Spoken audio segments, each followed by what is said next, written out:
नमस्कार, मैं हूं जितेंद्र दीक्षित। अंडरवर्ल्ड के किस्से जितेंद्र दीक्षित के साथ का ये चौथा एपिसोड है। अंडरवर्ल्ड, जब इस शब्द को हम सुनते हैं तो हमारी नजरों के सामने क्या आता है? गोली बंदूक, हिंसा, गैंग वॉर और इस जैसे शब्द जो कि हमें डराते हैं, खौफजदा करते हैं। लेकिन आज के एपिसोड में हम बात करेंगे एक ऐसे गैंगस्टर की जो कि गोलियों और गालियों की जुबान के बजाय गालिब की जुबान बोलता था। जी हां, मुगल काल के मशहूर शायर कवि मिर्जा गालिब की जुबान। मिर्जा गालिब को कौन नहीं जानता? मुगल काल के मशहूर शायर थे और दिल्ली में आज भी उनकी हवेली है। अगर आप दिल्ली के चांदनी चौक इलाके में जाएंगे, वहां के बल्ली मारान में 2015 में मैं गया था, वहां पर जब चुनाव कवर करने के लिए, तब मैंने उनकी हवेली देखी थी। और जो गालिब को चाहने वाले लोग हैं वो जरूर जाएं और उस हवेली को देखें। आज भी वो हवेली वहां पर मौजूद है।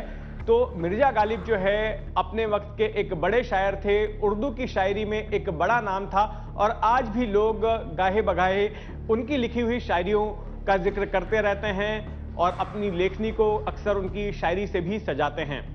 तो आज हम बात करेंगे एक ऐसे गैंगस्टर की जो कि गोलियों की जुबान के बजाय गालिब की जुबान बोलता था, यानी कि शायरी की जुबान बोलता था, कविताओं की जुबान बोलता था। गोलियों की जुबान तो मारकाट वाली जुबान है, लोगों को डराती है, खौफजदा करती है। लेकिन कविता की जुबान जो है वो कल्पना की जुबान होती है, जो हमारे जज्बातों को छूती है, हमारी भावनाओं को छूती है। तो ये बड़ा ही अजब मामला है कि एक गैंगस्टर जो कि जाना जा रहा था, जो कि पकड़ा गया था आपराधिक मामलों में और उसको सजा भी हुई, वो कविताओं की जुबान से अपनी दिल की बात रख रहा था। अगर मैं आपको कहूं कि एक ऐसा शख्स जिसके ऊपर मुंबई में बम धमाके की साजिश में शामिल होने का आरोप है, जिसके ऊपर 2 हत्याओं का आरोप है, ऐसा शख्स जो है कविताएं लिखता है और वो भी ऐसी कविताएं जो कि दिल को छू जाती हैं, तो शायद यकीन करना इतना आसान नहीं होगा। लेकिन मेरे पास में उसकी लिखी चंद कविताएं हैं जो आज के एपिसोड में मैं आपको सुनाऊंगा और बताऊंगा कि किस तरह से एक गैंगस्टर गोलियों और गालियों के बजाय अब गालिब की जुबान बोल रहा है। इस गैंगस्टर का नाम है रियाज सिद्दीकी। रियाज सिद्दीकी डी गिरोह का सदस्य माना जाता है। साल 2005 में सीबीआई ने इसको गिरफ्तार किया था और इसके ऊपर आरोप था कि ये मुंबई बमकांड की साजिश में शामिल हुआ। इसके अलावा 2 हत्याओं के भी इल्जाम इसके ऊपर लगे, 2 हत्या की साजिशों में भी शामिल होने के इसके ऊपर इल्जाम लगे। उनमें से एक प्रमुख मामला था बिल्डर प्रदीप जैन की हत्या का, जो कि अबू सलेम ने करवाई थी। अबू सलेम पहले डी गिरोह के लिए ही काम करता था। तो इस गैंगस्टर के ऊपर इतने गंभीर आरोप थे और जब 2005 में इसको गिरफ्तार किया गया और उसके बाद जब न्यायिक हिरासत हुई, जब ये जेल में गया, मुंबई की आर्थर रोड जेल में इसको रखा गया था, तो वहां पर उसने एक कविता लिखी। जेल को जब उसने नया नया देखा और जब नई नई उसकी जिंदगी शुरू हुई, पहले वो दुबई में था, दुबई से डिपोर्ट करके उसको भारत लाया गया था और भारत में आर्थर रोड जेल में गिरफ्तारी के बाद में उसको रखा गया था। तो इसने जेल की जिंदगी पर एक कविता लिखी और लिखा, तकदीर का देखो खेल कि भैया आ गए हम तो जेल, जेल के किस्से क्या क्या बताएं, जेल तो भैया जेल, बड़े बड़ों की यहां पर आके हो जाती है बुद्धि फेल, एक बार जो हत्थे चढ़ा इसके फिर पता ना होगी कब होगी बेल, तकदीर का देखो खेल कि भैया आ गए हम तो जेल। तो ये उसका शुरुआती अनुभव था जब वो जेल में लाया गया, उस वक्त में उसने कविता लिखी। कुछ दिन जब उसने जेल में गुजारे, उसके बाद उसने अपनी जेल की जिंदगी पर एक और कविता लिखी और उसका नाम दिया कैदी परिंदे। कैदी परिंदे की ये लाइनें हैं, कैदी परिंदे पिंजरे में ये गाते हैं, कब छूटेंगे मौसम बीतते जाते हैं, फिर से टूट कर रोने की रुताई है, फिर से दिलों के घाव ये बढ़ते जाते हैं। तो ये उसके जज्बात हैं जब एक कैदी के तौर पर उसको जेल में लाया गया था।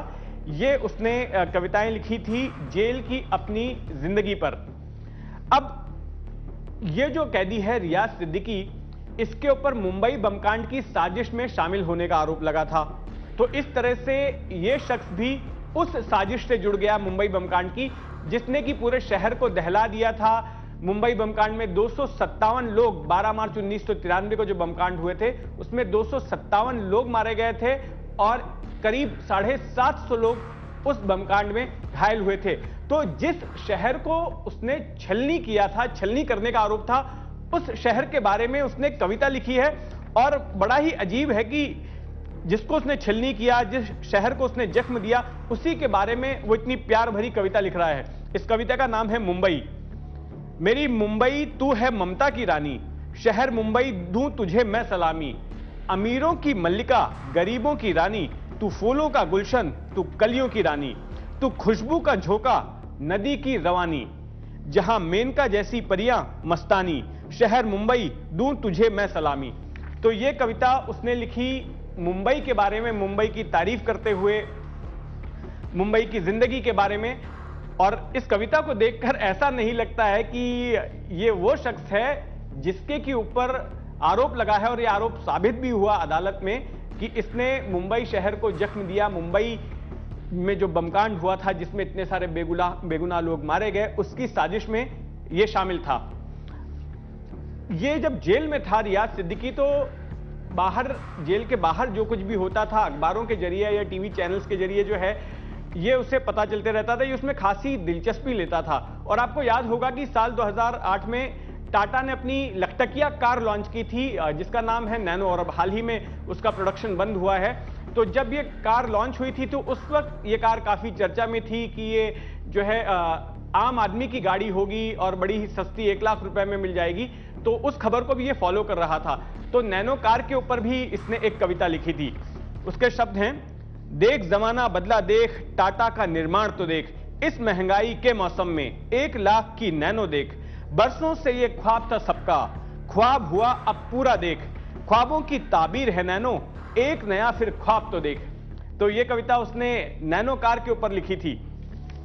अब जब वो जेल में था तो उसने कुछ रोमांटिक कविताएं भी लिखी, जैसे कि एक कविता जिसमें कि वो अपने किसी करीबी को मिस कर रहा है, उसकी याद में उसने एक कविता लिखी। कविता का नाम है याद। हम कैद में भी नगमागर हैं याद में उसकी, बहला रहे हैं दिल को फकत याद में उसकी, हर सुबह नई आस, नई सोच, नया जोश, हर शाम बुझा दिल है फकत याद में उसकी। तो ये शायरी थी, ये कविताएं थी एक गैंगस्टर की। दाऊद गिरोह के लिए काम करने वाला एक गैंगस्टर था, जिसे की सजा भी सुनाई गई। मुंबई बमकांड के मामले में इसे 10 साल कैद की सजा सुनाई गई, जबकि प्रदीप जैन की हत्या के मामले में इसे उम्र कैद की सजा सुनाई गई थी। तमाम कविताएं जो है मुझे उनकी वकील फरहाना शाह जो हैं उन्होंने पहुंचाई थी, और उन्होंने मुझे बताया था कि उनका ये क्लाइंट है और इस तरह से उसको जेल में कविताएं लिखने का शौक पैदा हुआ है और वो कविताएं लिखता है। तो ये कविताएं उनके मार्फत मुझे ये मिली थी फरहाना शाह के थ्रू। और मैं आपको बता दूं कि ये कोई पहला मामला नहीं है जहां पर कि कोई अंडरवर्ल्ड से जुड़ा हुआ शख्स कविताएं लिख रहा हो, शेरो शायरी कर रहा हो। इसके पहले आपको याद होगा कि अंडरवर्ल्ड डॉन दाऊद इब्राहिम का भाई नूरा इब्राहिम भी जो है कविताएं लिखता था, शायरियां लिखता था, और फिल्मों के उसने कई गाने भी लिखे थे। और हालांकि ये कहा जाता है कि उसके गाने फिल्म इंडस्ट्री जो है दबाव में लेती थी क्योंकि वो दाऊद का भाई था, लेकिन ये बात सच है कि नूरा इब्राहिम जो है वो फिल्मों के लिए गाने लिखता था, उसे शेरो शायरी का शौक था। अब से कुछ साल पहले ही नूरा की मौत हो गई।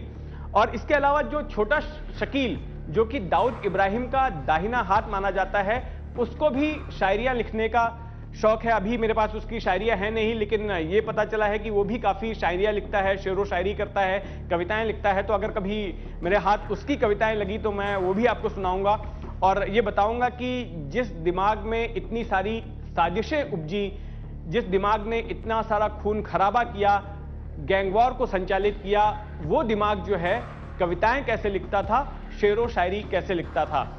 तो ये ऐसे लोगों की कविताएं थी जो कि अपराध की दुनिया में शामिल थे। और रही बात गालिब की, तो गालिब भी जो है शराब और जुए के लिए काफी बदनाम हो गए थे। और एक बार तो ऐसा हुआ था कि मिर्जा गालिब को गिरफ्तार कर लिया गया जुआ खेलने के आरोप में, और उन्हें 6 महीने जेल की सजा भी हो गई थी। हालांकि बाद में वो सजा कम करके 3 महीने की कर दी गई थी, लेकिन इसकी वजह से गालिब की बड़ी बदनामी हुई थी कि किस तरह से एक अपराध के मामले में उन्हें जेल जाना पड़ा था। तब मिर्जा गालिब ने एक शायरी लिखी थी और वो शायरी के बोल ऐसे थे, होगा कोई ऐसा जो गालिब को ना जाने, होगा कोई ऐसा जो गालिब को ना जाने, शायर तो अच्छा है पर बदनाम बहुत है, शायर तो अच्छा है पर बदनाम बहुत है। तो ये मिर्जा गालिब की वो शायरी थी जो कि उन्होंने जेल जाने पर लिखी थी। तो इस हफ्ते हमने बात की एक ऐसे गैंगस्टर की जो गोलियों और गालियों के अलावा गालिब की जुबान बोलता था। अगले हफ्ते मैं आपको दिखाऊंगा अंडरवर्ल्ड का डांस बार कनेक्शन।